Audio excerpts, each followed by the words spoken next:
Pemirsa, lagi-lagi banjir melanda Desa Sungai Ubar Mandiri, Kabupaten Kota Waringin Timur, Kalimantan Tengah. Kali ini ketinggian air mencapai 1 meter. Banjir di Desa Sungai Ubar Mandiri, Kecamatan Cempaka Hulu, terjadi akibat aliran sungai tersumbat sehingga airnya meluap menggenangi kawasan ini. Ada sekitar 100-an rumah yang terendam banjir.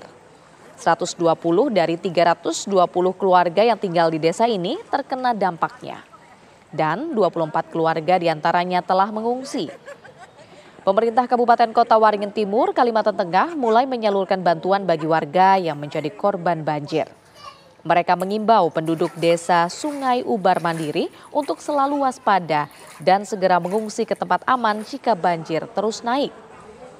Warga pun berharap Pemkab setempat untuk mengeruk endapan di sungai agar alirannya lebih lancar.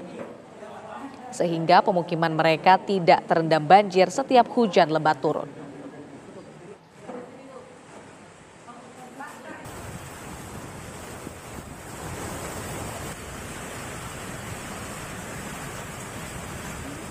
Banjir yang terjadi di Desa Sungai Ubar Mandiri sudah berulang kali sepanjang tahun ini, pemirsa. Lalu bagaimana sebenarnya penanganan banjir tersebut? Kita sudah terhubung dengan Kepala Badan Penanggulangan Bencana Daerah Kota Waringin Timur, ada Bapak Multazam Anwar. Selamat siang Pak Multazam, bagaimana ini Pak sebenarnya proses perkembangan penanganan dari banjir di sana? Baik Mbak Nada, sejak tanggal 28 kemarin kejadian, pukul 2 pagi dan kemarin kami update di lokasi Desa Sungai Ubar memang ada peningkatan jumlah yang terdampak. Yang sebelumnya disampaikan tadi dalam berita ada 120 itu di tanggal 28 dan di tanggal 29 sudah meningkat menjadi 148. Peningkatan titik muka air banjir memang di Sungai Ubar memang sering terjadi. Dan ini adalah yang kedua kali sejak dulu Februari 2024 dan ini di akhir tahun 2024. Ada yang sudah kita lakukan upaya yaitu kita koordinasi dengan teman-teman yang bekerja di bidang infrastruktur. Kita berharap Sungai Ubar yang sekarang banyak endapan dan banyak tanaman yang menghambat distribusi air, kami minta untuk dinormalkan. Tetapi tentunya ini menggunakan ekskavator amfibi karena lokasinya memang berada di lokasi rawa gitu. Jadi mudah-mudahan itu bisa kita tangani paling tidak minimal tahun 2025 gitu, sehingga banjir itu tidak terjadi lagi. Itu Mbak Nada. Pak Multazam, sebenarnya luas atau daerah-daerah yang terdampak banjir ini tuh sebenarnya daerah mana saja Pak?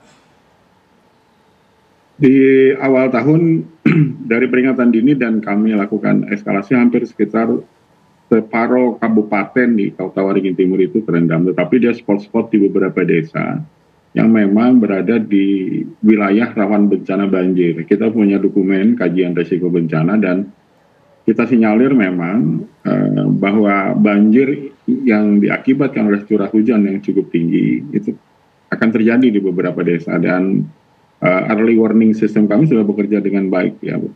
Jadi dengan BMKG, dengan Balai Wilayah Sungai sudah kita lakukan. Bahkan di awal tahun kemarin kita modifikasi tambahan, jadi kita lakukan peringatan dini lebih awal. Jadi dari BMKG, baik dari radar BMKG yang kami baca, kemudian muka air banjir yang diupdate setiap 5 menit oleh BWS.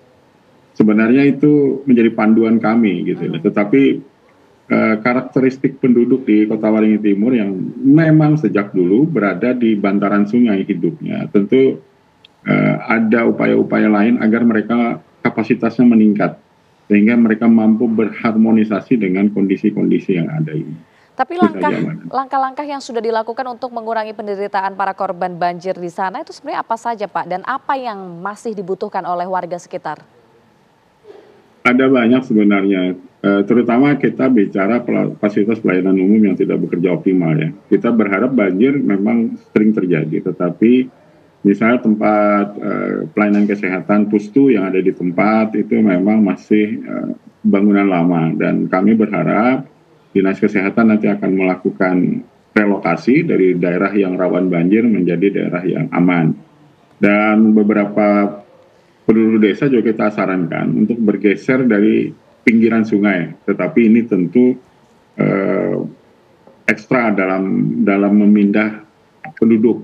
Jadi selain ketersediaan lahan yang mereka terbatas, kemudian sosial ekonomi juga yang terbatas, sampai di seluruh Indonesia ketika kejadian banjir bencana ini yang problem kita adalah induksi ke sistem ekonomi sosial ekonomi mereka. Jadi kita berharap sebenarnya ini bisa ditangani dan pemerintah mampu berkontribusi untuk masyarakat. Tapi tentu ini kita perlu waktu lah, Mbak. Baik. Baik, terima kasih atas informasinya Pak Multazam selaku Kepala BPBD Kota Waringin Timur. Terima kasih sudah bergabung bersama dengan kami.